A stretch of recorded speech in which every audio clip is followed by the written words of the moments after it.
Black and white digital media breaking news చూస్తున్నాం. లోక్సభ ఎన్నికల తర్వాత హైదరాబాద్ కేంద్ర పాలిత ప్రాంతం అవుతుందా, అంటే దేశానికి సెకండ్ క్యాపిటల్ అవుతుందా? కొన్ని రోజులుగా బీఆర్ఎస్ ఈ అనుమానాన్ని వ్యక్తం చేస్తూ వస్తున్న విషయం తెలిసిందే.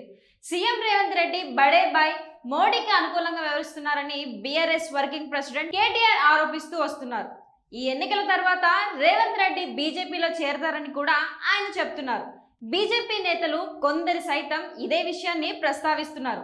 ఆ విషయాన్ని పక్కన పెడితే జూన్ 2న హైదరాబాద్ యూటీ అవుతుందని కేటీఆర్ చేస్తున్న కామెంట్స్ ని జనం పెద్దగా పట్టించుకోలేదు. అలా ఎలా జరుగుతుందని అనుకుంటున్నారు తప్ప నిజమవుతుందా అని అనుకోవడం లేదు. కానీ హైదరాబాద్కు వచ్చిన ఏఐసిసి అధ్యక్షుడు మల్లికార్జున ఖర్గే ప్రెస్ మీట్ లో మీడియా ముందు చేసిన వ్యాఖ్యలు ఇప్పుడు హైదరాబాద్ కేంద్ర ప్రాంతం అవుతుందనే సంకేతాలను ఇచ్చినట్లయింది. ఇంతకీ ఆయన ఏమన్నారంటే, जो चीजें नहीं होती उसका मैं रेफरेंस किया। देखो वो तो फैसला जो होता है नेशनल लेवल पे होता है और मैं दूसरों के जैसा बोल के फंसना भी नहीं चाहता और तुम्हारे इसमें भी नहीं, जाल में भी नहीं आना चाहता।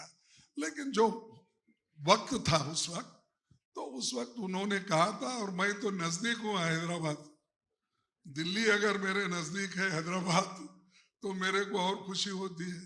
तो मैं यहीं से गुजरता हूँ, मेरा फ्लाइट यहीं से जाता है।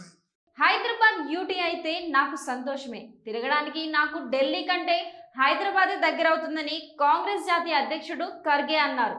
సో యూటీ కాకుండా ఆపే దమ్ము కాంగ్రెస్ కి లేదని, బీఆర్ఎస్ మాత్రమే తెలంగాణ కోసం కోట్లాడుతుందని బీఆర్ఎస్ వర్కింగ్ ప్రెసిడెంట్ కేటీఆర్ చేసిన వ్యాఖ్యలు నిజమేనన్న చర్చ స్టార్ట్ అయింది.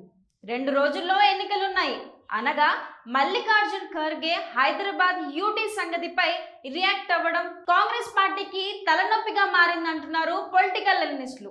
చూడాలి ఖర్గే చేసిన వ్యాఖ్యలపై ఆయన ఏమైనా వివరణ ఇస్తారేమో. మొత్తానికి బీఆర్ఎస్ కి కొత్త అస్త్రం దొరికినట్లయింది.